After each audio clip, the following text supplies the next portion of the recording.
v-am găsit la această emisiune specială Calea Adevarul și Viața. După cum am obișnuit, lunar, difuzăm pentru dumneavoastră o ediție specială realizată de colegii de la Revelation TV în Parlamentul European. Astăzi, sub acest generic Raport European, o să urmăriți două emisiuni. În prima parte, în platou, sunt invitați parteneri și prieteni ai lucrării International Coalition for Israel, Anu Tacula, membru al Parlamentului European, Paulo Casca și Thomas Handel, președintele acestei organizații. Aceștia discută împreună cu moderatorul despre planul Comisiei Europene de a desemna doi coordonatori, unul care să se ocupe de problema antisemitismului în Europa și celălalt despre islamofobie. În partea a doua a acestei discuții se vorbește despre criza refugiaților din Europa. Hello and welcome to the European Report. Here we are once again in the European Parliament, which is in the heart of the European Union. And in today's programme, we'll be discussing the European Commission's plan to create two commissioners. One who will look at the issue of anti-Semitism, another who will look at the issue of Islamophobia. And we'll be asking, will this mean an end to hatreds across Europe? And in the second part of the programme, we'll be discussing the migrant refugee crisis that has been described as the biggest refugee crisis to hit Europe since the end of World War II. And in today's programme, I'm joined by Finnish MP Hannu Takkala and Thomas Sandel, the founder and director of the European Coalition for Israel, and Paulo Casca, who's a former Portuguese MEP and Middle East expert all round. So, gentlemen, welcome to the programme. Thank you. I'll start off with you, Hannu. We're in the winter session of the European Parliament. What are the issues that you are working on today? So, I'm member of the International Trade Committee, and maybe, as you know, I was out of the Parliament about 10 months, but in last spring when Olli Rehn, the former commissioner, he decided to go back to Finnish politics, and he's now the Minister of the Finnish government, Minister of Trade and Economic Affairs. I had the chance to came back to here in the European Parliament after 10 years, and then 10 months was between.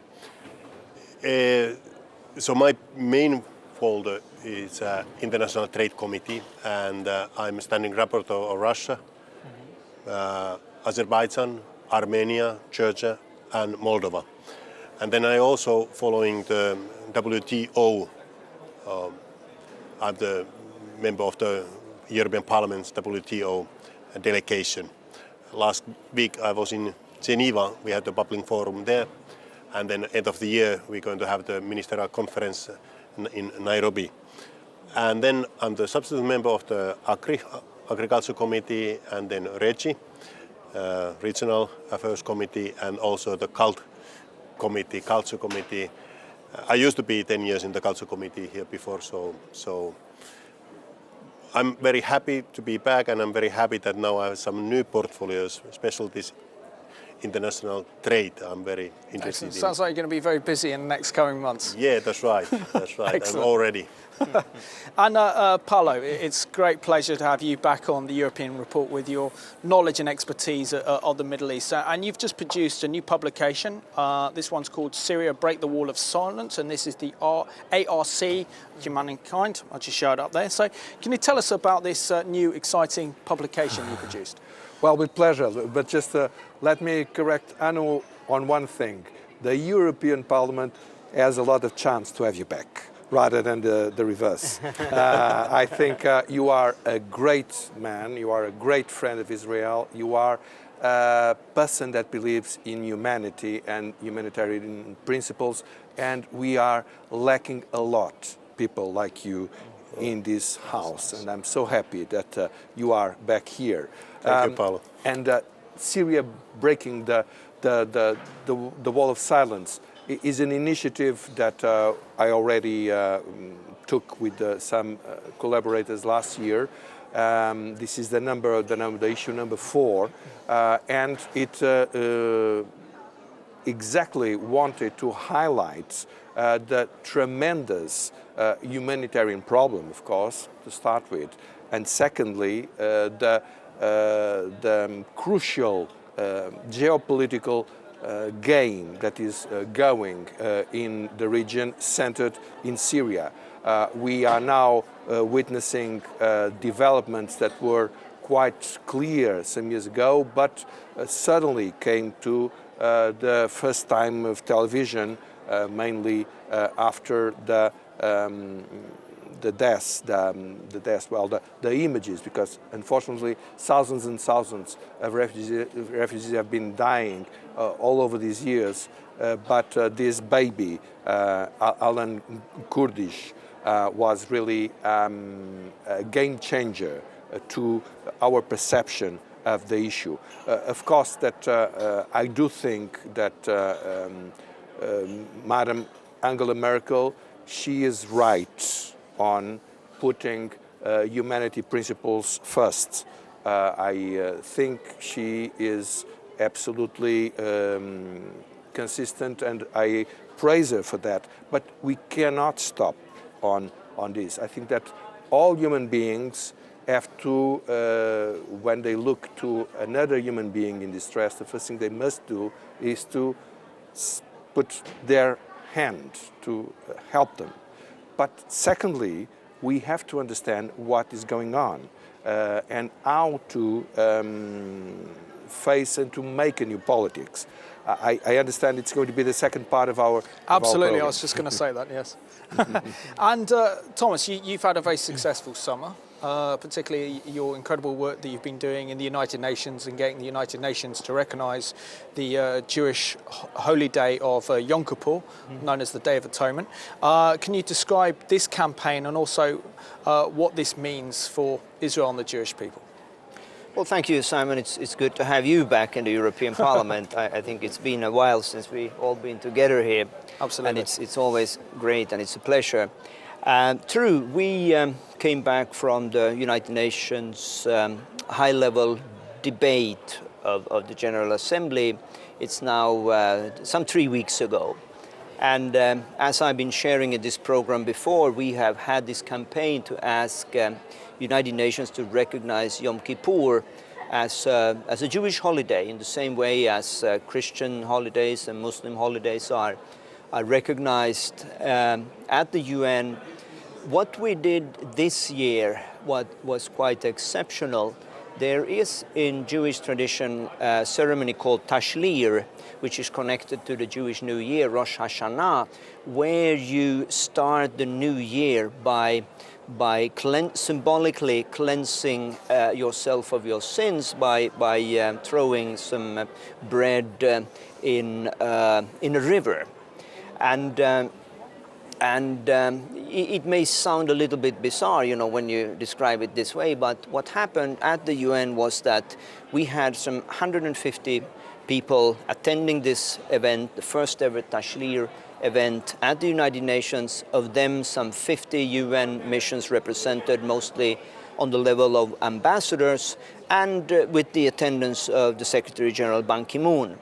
The significance, of course, are at least two. I think one is symbolically that people would want to acknowledge that there are shortcomings in our personal lives, in the lives of our nations, and certainly in the United Nations as an organization. But secondly, and most importantly, that the nations actually wanted to come and honor Israel and the Jewish tradition by their attendance. And when you look at the people who came, it was not the pro-Israel crowd. There were many who we would consider to be hostile to Israel. And I think this proves the point that what we've been doing at the UN with the Forum for Culture Diplomacy to try to explain Israel in a new way, with soft diplomacy, basically turning things around, not to say, if we should tolerate anti-Semitism or not, but actually to celebrate what the Jewish people have brought us and the universal messages of the Jewish holidays. And what we have experienced at the UN is that there are many more friends of this Jewish, if you call it Judeo-Christian heritage, than we would first think of. And it's something to build on also when it comes to bringing friends of Israel together. So we were very happy with this event. There was Rabbi Schneier conducting the ceremony, I was standing side by Ban Ki-moon and others and throwing my sins in the East River. So I feel pretty good today. That's good. So New York is cleansed, which is great. Cleansed, yes. And Hannu, the first serious discussion we're having on today's programme is the EU Commission's appointment of a commissioner to confront the rise of anti-Semitism and Islamophobia. Now, you've led the fight bravely and courageously for over a decade now on the issue of anti-Semitism here in the European Parliament.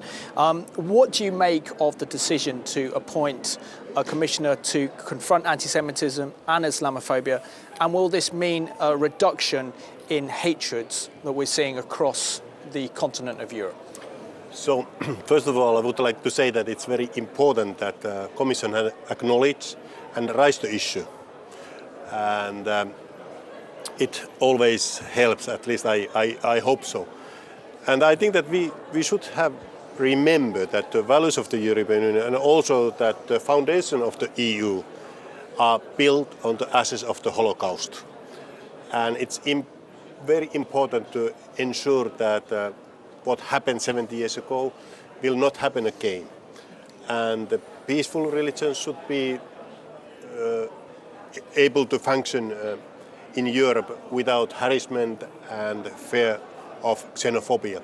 So I really hope that this is going to be very encouraging and it's going to lead for that as I said, that what happened 70 years ago never happened again, that we remember that. Yeah.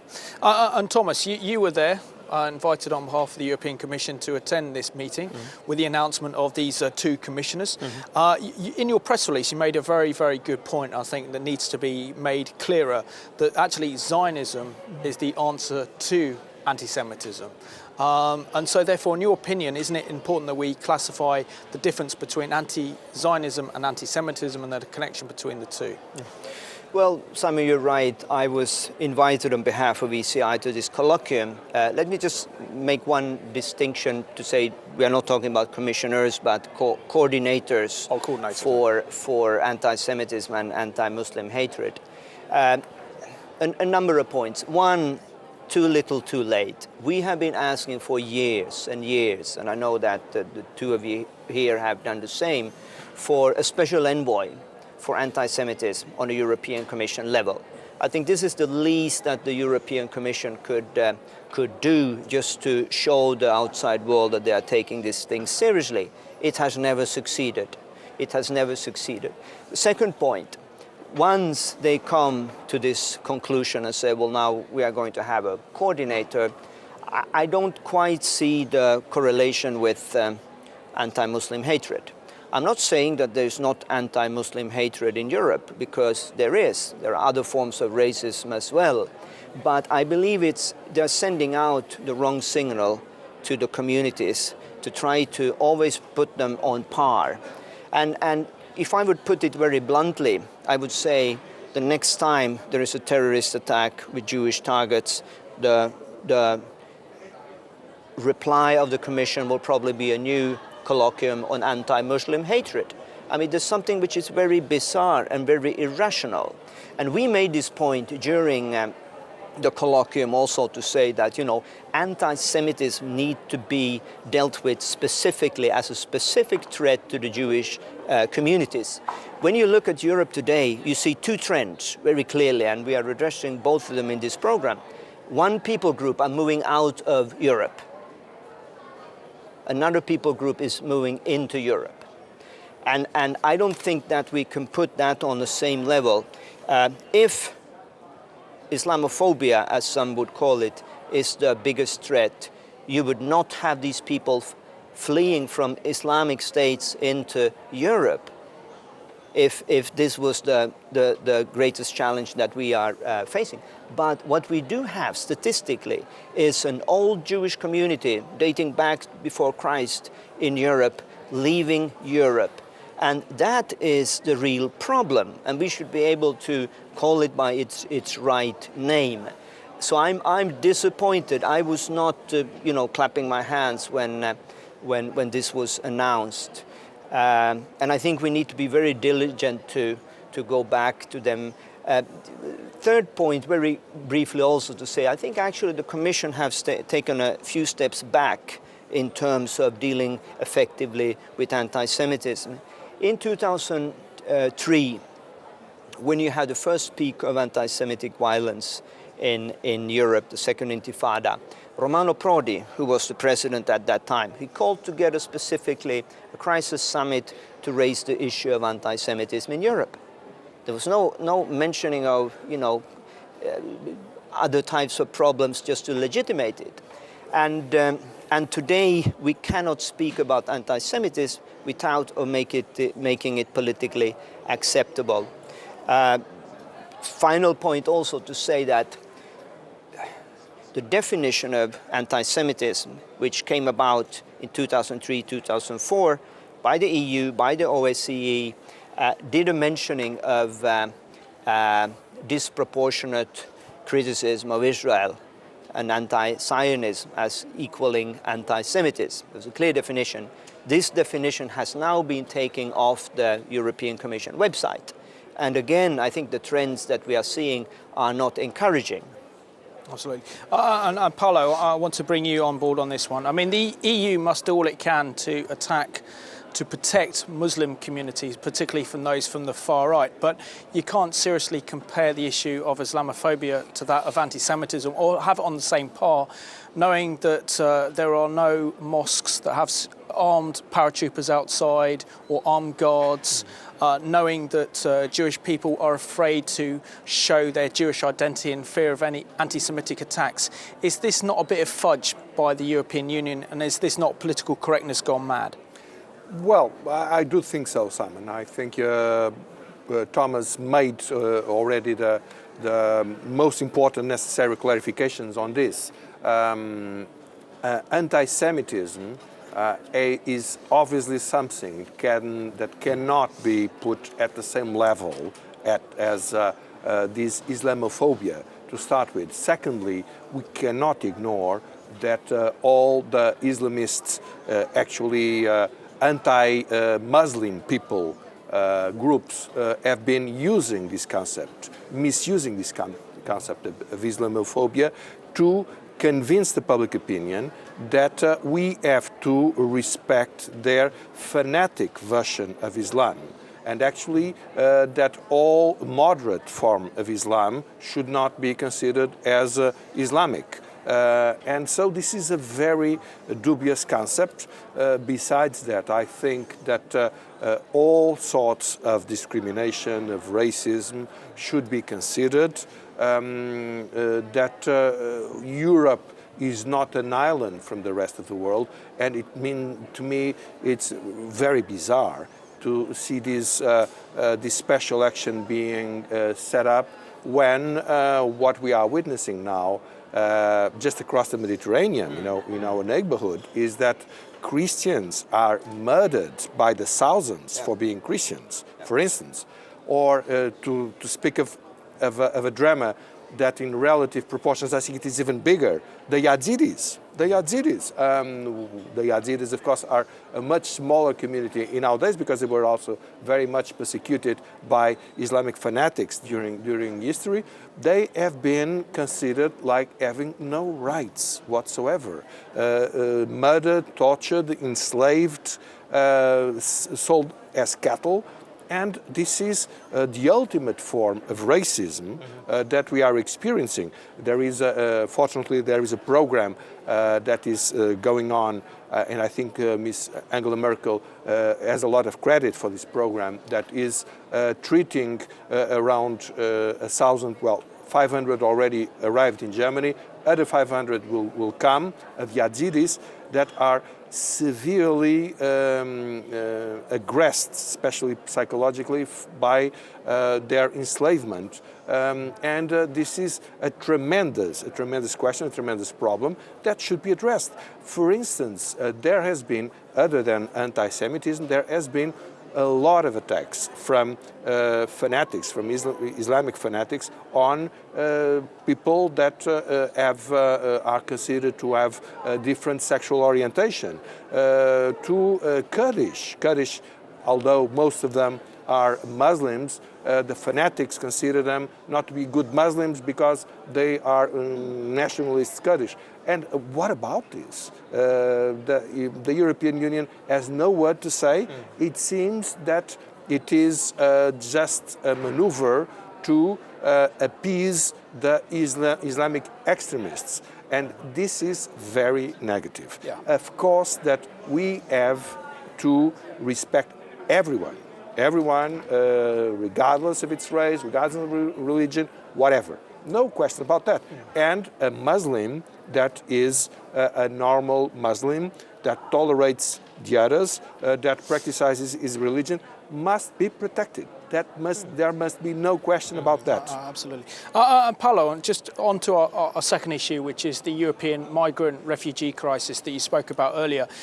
Can you give context to this story? I mean, this is described as the biggest refugee problem since the end of World War II. But can you provide a bit of context for this I think that we have to crisis? be very clear on what happened. What happened was that Mr. Erdogan and Turkey has been actually sheltering millions of Syrians, and also a lot of other, for instance, Iraqis, and many others, for instance, Iranians. Normally they escape through Turkey, and Afghans, and so on and so on and so on. And Mr. Erdogan just decided to make a statement to Europe. And so he just, for a short while, he decided not to control its borders, to show to Europe what could be happening. And this was the present crisis. I mean, because the present crisis is existing for a very long time. I mean, in Iraq it was not really different. I accompanied directly when I was a member of the European Parliament. And so this precise crisis was Mr. Erdogan sending a message. And actually it worked out the way he wanted, because he was received in Europe very gently. Nobody told him, well, what you are doing regarding the Kurdish population is absolutely unbearable. What your position on Syria and on Islamic fanatics is far from clear. He got some millions. Well, actually, of course, that Europe should have supported Turkey and others a long time ago. That's not a question. But the question is that a Europe that is only reacting to these sort of maneuvers is not giving the right message to the region. We should give a message on the basis of principles, very clear principles that would be applied regardless of the pressures of whoever. Yeah. Thank you, Paolo. Sadly, we're down to the last 4 minutes of this programme, so I really want to bring Hannu in. Now, knowing the plight of Christian refugees and that Christians in the Middle East are on the verge of being ethnically cleansed from the region, shouldn't Europe be taking in more Christian refugees who share the same values as that of Europeans? My answer is yes, but I have noticed this issue and I cannot fully explain, because it seems that if you say something, the need to protect the persecuted Christians, then people said immediately that you wrongly categorize people according to religion.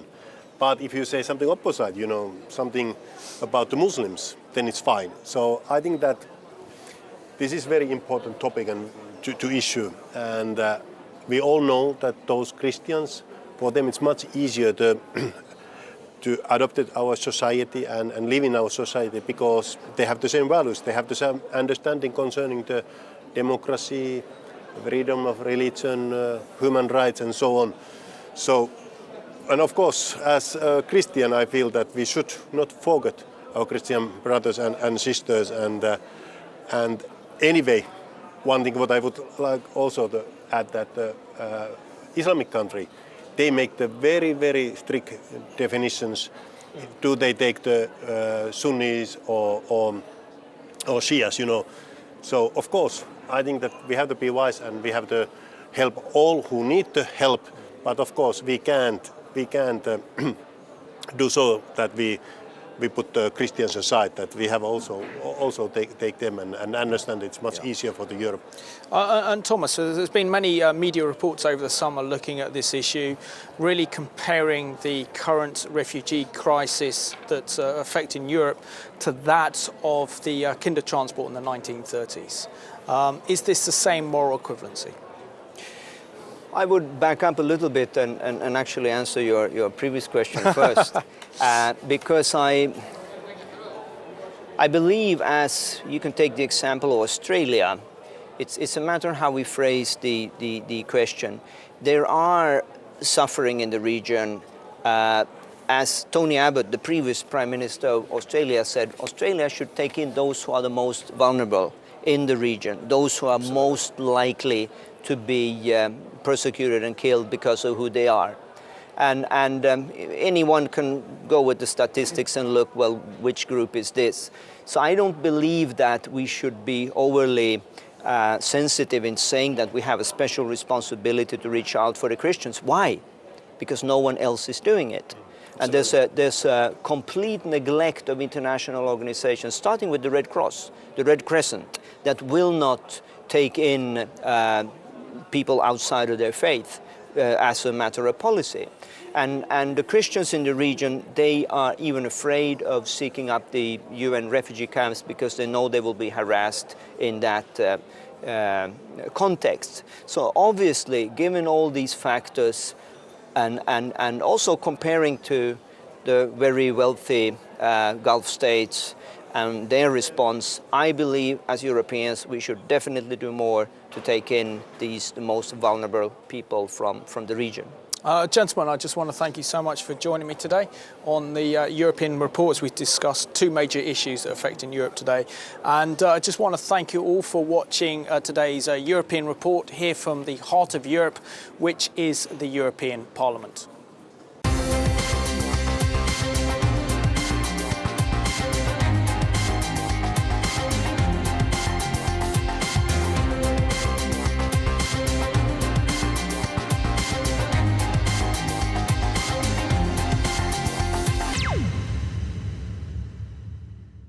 În a doua parte a acestei emisiuni, o discuție realizată de asemenea Parlamentul European cu Hannu Takkula, Paolo Casca și Thomas Sandel. Ei abordează de data aceasta problema creșterii violențelor și atacurilor în Ierusalim împotriva evreilor și de asemenea problema sensibilă a intervenției militare a Rusiei în Siria.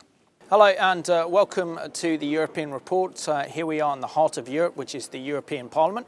And in today's programme, we're discussing the rise in tension and violence in Jerusalem and asking, is the EU doing enough to stop this incitement and hatred that is spilling out into the streets of Jerusalem, and also be discussing Russia's military intervention in Syria and saying, will this finally bring an end to the civil war in Syria, or will this lead to greater violence in the region? And today's programme, I'm joined by Finnish MP Hannu Takkula and Thomas Sandel, the founder and director of the European Coalition for Israel, and Paolo Casca, who's a former Portuguese MP and an expert on the Middle East. But first of all, Hannu, what was your response to this reaction to the growing tension and violence we're seeing in Jerusalem, with a number of different stabbing incidents, car bombings and the like, and Jewish people who are now being stabbed walking through the old city of Jerusalem? First of all, I would like to say my condolence regarding the attack by Palestinian terrorists that have killed at least 4 Israelis in Jerusalem. And I hope also that European institutions say their condolence, because that's the way that we show the Israelis that we really share the same values. Of course, I'm very extremely concerned about the situation, and I think that now it's our time to really show that which side we stand, and that we are pro human rights, we are pro peace also in the Israel and the Middle East. Absolutely. And Thomas, what's your reaction to what we're seeing today in Jerusalem, particularly with the incredible rise in violence and terror attacks that we're seeing in Jerusalem today? Well, I think it's the fruit of something that we have discussed many times on this program, and that is the continuing incitement from the Palestinian authorities to their people, from the smallest to the adult. And we know that this is something, the indoctrination, it starts at a very, very early age. It is fueled on further in many of the mosques. And sadly we see it in television and in curricula in schools, this outrageous hatred of the other, of the Jews, calling Jews names, people in imams asking for the, the blood of Jews. And sooner or later it will trigger something, it will trigger violence, and that is what we've seen in the last few days. And we should also remember, of course, the speech of Abbas in the UN General Assembly, and the language that he was using, and the calls, more or less, for violence that he did around the same time. So this is not it's not anything that is sporadic or spontaneous, but something that is well coordinated. And I think that the European institutions should make a clear statement, as Angela Merkel said in a different context, to say, well, we are not neutral. When you look at two different cultures, one of hatred with no respect for civilians, for women, for children, and on the other hand, you have a struggling democracy in this context, we cannot be neutral. We cannot treat them as two small children that are fighting and say, well, let's get together and now you should calm down.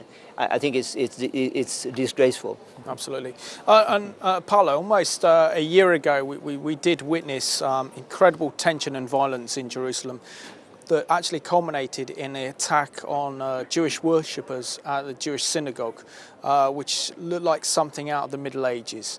In your response, what are the objectives of these Palestinian terrorists in what they were trying to achieve of dividing Jerusalem and stoking up racial tension between Jews and Arabs in that city? I think that this is part of the same jihadi phenomenon. We have been told, well, ISIS is a completely new phenomenon. Look, they are stabbing and they are murdering people for the screens. Well, Hamas has been exactly doing the same thing. They have been making publicity spots of how to stab and murder Jews. So the problem is that we are trying not to face reality. The United Nations and the European Union are cooperating with an ISIS with another name. It's absolutely the same thing that is now slaughtering Jews. And of course, they are slaughtering Jews basically because the Jewish people was the only minority that managed to survive and to make a democracy and to respect women. And these are absolutely the capital sins of the Jews. That's why they hate Jews so much, because of all of this. And they are successful, and they manage to be prosperous, and all of these things together, it's absolutely unbearable for the Islamic fanatics. And this is what the international community, and most in particular the European Union, we do not want to see. And this has to stop. This appeasement policy, this policy of hiding reality has to stop. Well, this affair of, rewriting history, the Dome of the Rock and all these sort of things, makes part of the Islamist narrative. They need to rewrite history, to remake things, to invent things that really did not exist, and to make their intentions palatable. This has to be denounced as an operation of whitening of the reality that goes, on every term. I was discussing with a Portuguese friend that is actually originally from Lebanon, and he is over 60, and he was telling me, well, when I was a kid, 8, 9 years old, I was traveling in Lebanon, in Syria. I mean, no women would have an headscarf. I remember from my youth when I was 8 or 9 years old in the village of my grandfather, women had headscarves, I mean, Christian women had headscarves. And now they managed to absolutely rewrite history to say that, you know, the tradition, Islam makes burqa or niqab or whatever. This is completely false. And we are swallowing these lies. And if we just denounce them and say, well, I'm very sorry, this is not true. We are Islamophobists. This is completely unacceptable. This state of things have to change. Or obviously, what these people do not understand is that if they ever will manage to destroy Israel, they will never stop there. Never stop there. And God forbids that this will ever happen. Yeah. And Hannu, how much do you think the EU is contributing to this violence and terrorism by encouraging unrealistic expectations on the behalf of the Palestinians to call for the division of Jerusalem and also calling for East Jerusalem as a future capital of a Palestinian state? I would like to say, as Paulos has mentioned it, that there are a lot of also the members who has followed something what is not true, and they really don't know what is the real situation, what is the real history of the Israel, the land of Israel, and there are a lot of that kind of narratives that one day there were the Palestinian state and so on, and what comes to the European Union, European Parliament, I have to say that there's no one voice. People are quite divided here, and I have the clear answer for that in my in my opinion. Jerusalem it is, and it will be the undivided capital of the Israel, and that's clear for me. But unfortunately, all my colleagues here is not accept that, and I think that it's going to be difficult as long as European Union don't have the common opinion concerning that, and also it's going to be unclear as long that those false stories, you know, are in the members and people's mind. So, as a member of the European Parliament, I try to do my best and utmost in that field, that people get to know what is the real history and support the Israel, the state of Israel, on the ways how we can support that they really have the rights for the capital, and it is undivided capital, Jerusalem. And Thomas, sadly today there are very few nations, maybe one or two, very most, to actually recognise Jerusalem as Israel's sovereign capital. Diplomatically, why is this the case? Well, of course, there are historical reasons going back to UN resolutions that and agreements to say about the two-state solution and the presumption that Jerusalem would be divided and East Jerusalem would be a capital of a future Palestinian state. And of course, I think a lot of these things happened. We have to go back and look at the period around the Yom Kippur War. We brought it up at one of our conferences here 2 years ago in the European Parliament to say that it's interesting that for the European Union, well, the community at that time, that was the first time that they formulated a common position on the Middle East and on Israel and on the peace process.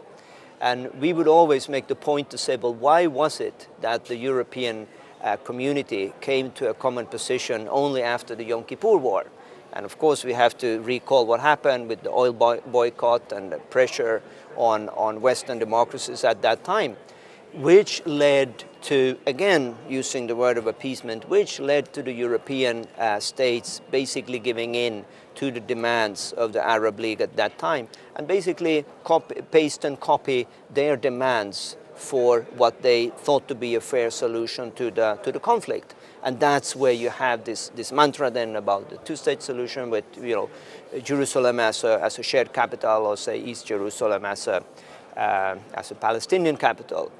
And it's too bad that we don't challenge these presumptions often enough and go back and say, well, why, how did we come to this conclusion, and what are the legal arguments that would lead us to this to this conclusion, because we think they are false. And we have said repeatedly as ECI that if we believe in international universal values such as religious freedom, human rights, the same rights for women and religious minorities, there is only one government in that region that has the track record of having ever accepted those universal values, and that is Israel. The day when we would divide Jerusalem, you just have to look at the region and even look at the talking points of Abbas to say that the Jewish people cannot defile the Temple Mounts, to say just using the most inflammatory language you can think of. And here we have a choice, and I would quote Angela Merkel and say, Europe cannot be neutral. You cannot be neutral when it comes to the respect of these, our most basic fundamental rights and values. Absolutely. Well said, Thomas. And, Paolo, when we look at the issue of the Dome of the Rock, or, the Golden Dome, as we see on the whole area which is known as the Temple Mount, how holy is this in Islam in reality? Because this is considered the most third holiest site in Islam, and yet what we're seeing is these instigators, Palestinian instigators, who are throwing fireworks from inside the mosque compound at Israeli security police, and actually endangering the mosque in the process. And also on a non-violent day, if you go up to the Temple Mount, you see Palestinians, Muslims having barbecues, playing football up there. How really sacred is this site? Well, yeah, I think I'm not a historian of the whole of Israel and Judea and Jerusalem, but I think that in this case, for what I've been reading, it's a very weak case that this can be considered as the third holy site of Islam.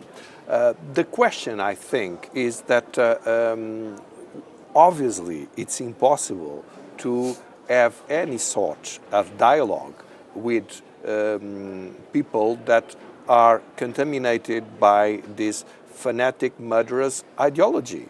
I mean, if you have people that where the public station says, well, if you just look a Jew, get a knife and stab him. I mean, how are you going to make any sort of dialogue to see how you sort out whatever difference? It's impossible. So this has to be understood.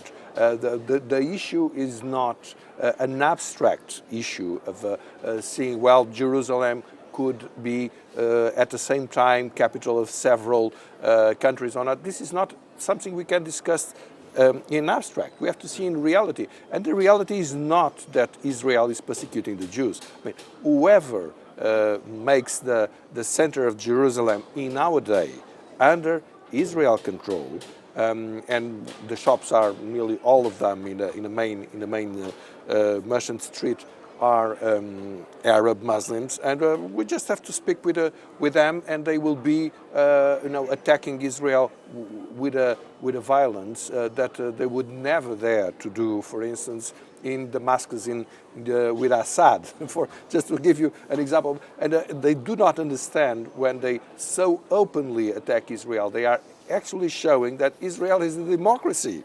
Because if it would not be a democracy, it would not be possible. There would be informers, and they would just disappear in the end of the day, as it would be the case, for instance, in Damascus, which is the most obvious place for comparing, in the region.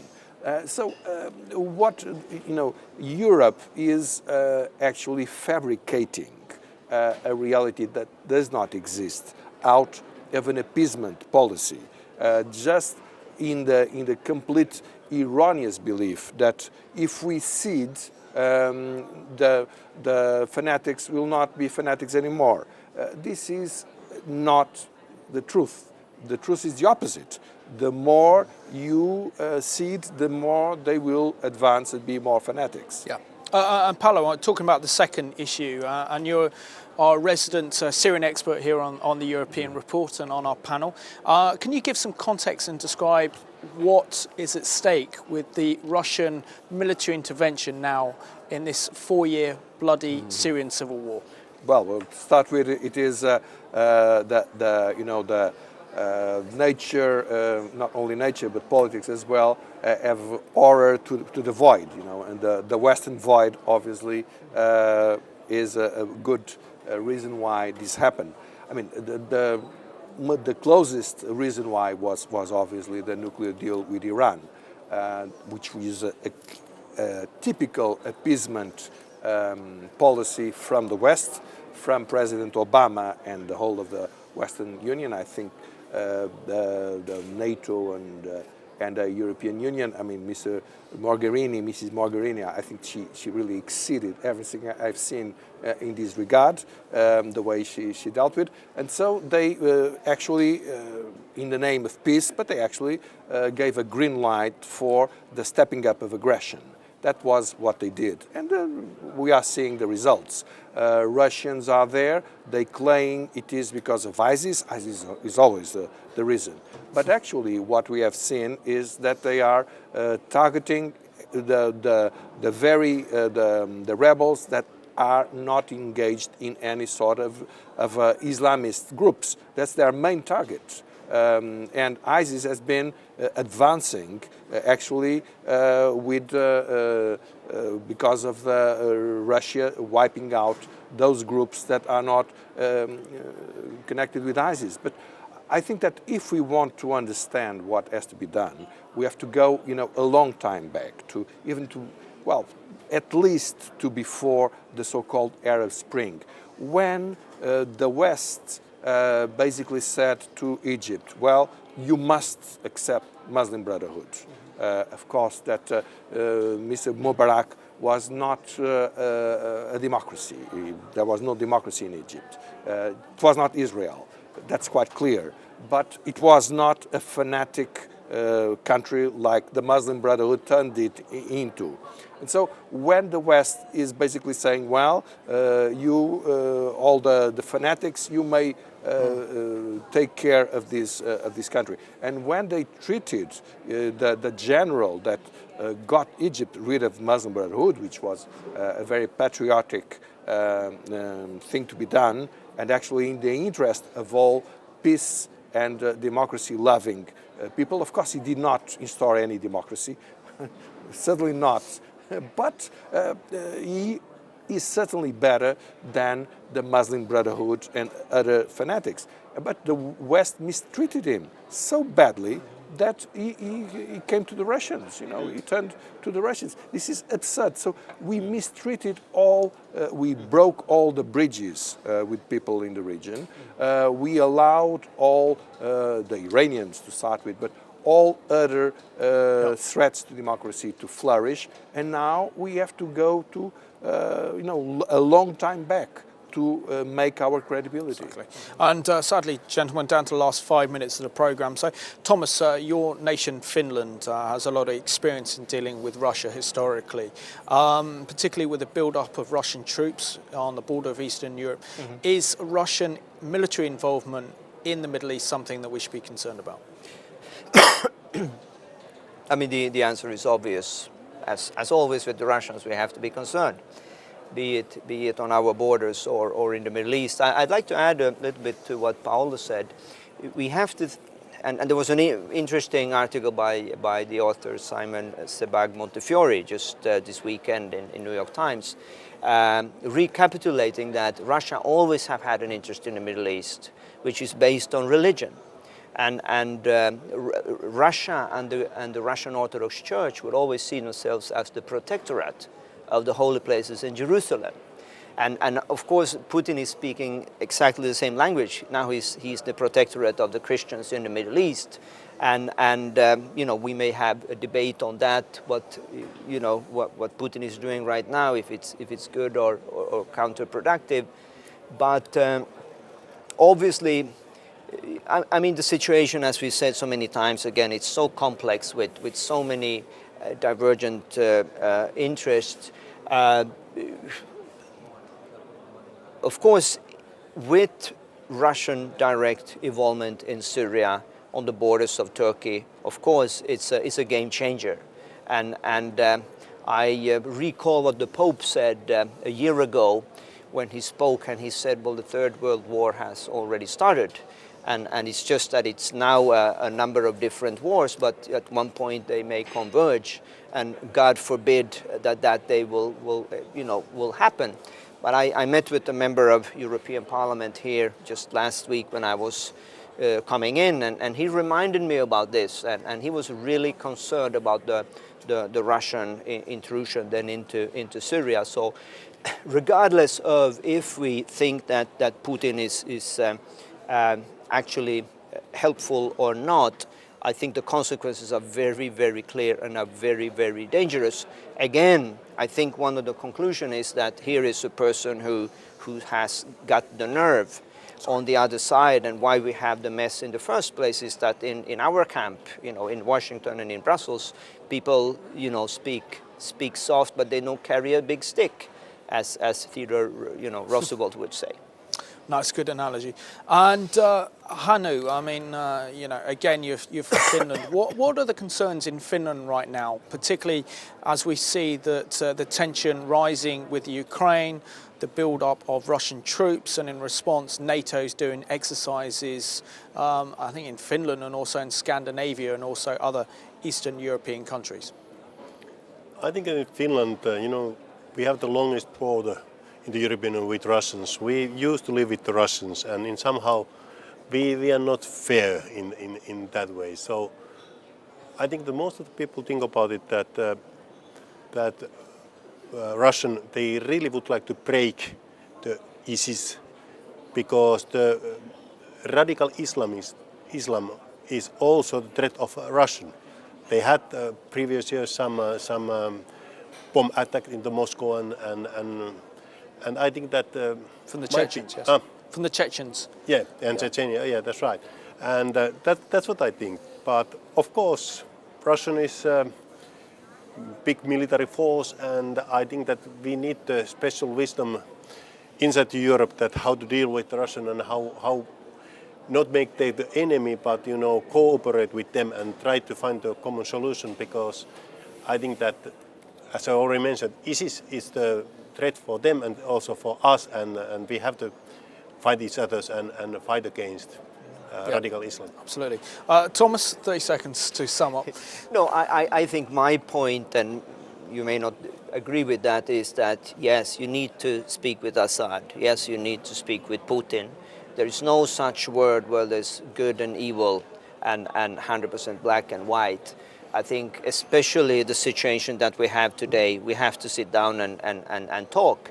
Obama should have made that decision already many years ago, and now he has been embarrassed.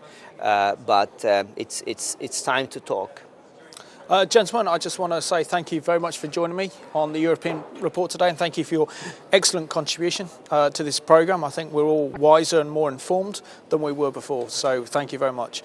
And I just want to thank you for watching today's European Report from the European Parliament here in the heart of Europe. And in today's discussion, we discussed the issue of Russian military involvement in Syria, and this is something I think we should all be concerned about. And also we discussed the other issue, which is very significant, which is the issue of Jerusalem with the rise of violence and tension. And it's time that the international community acted to stop this violence that we're seeing today and restore peace and order to Jerusalem. So thank you for watching today's European Report.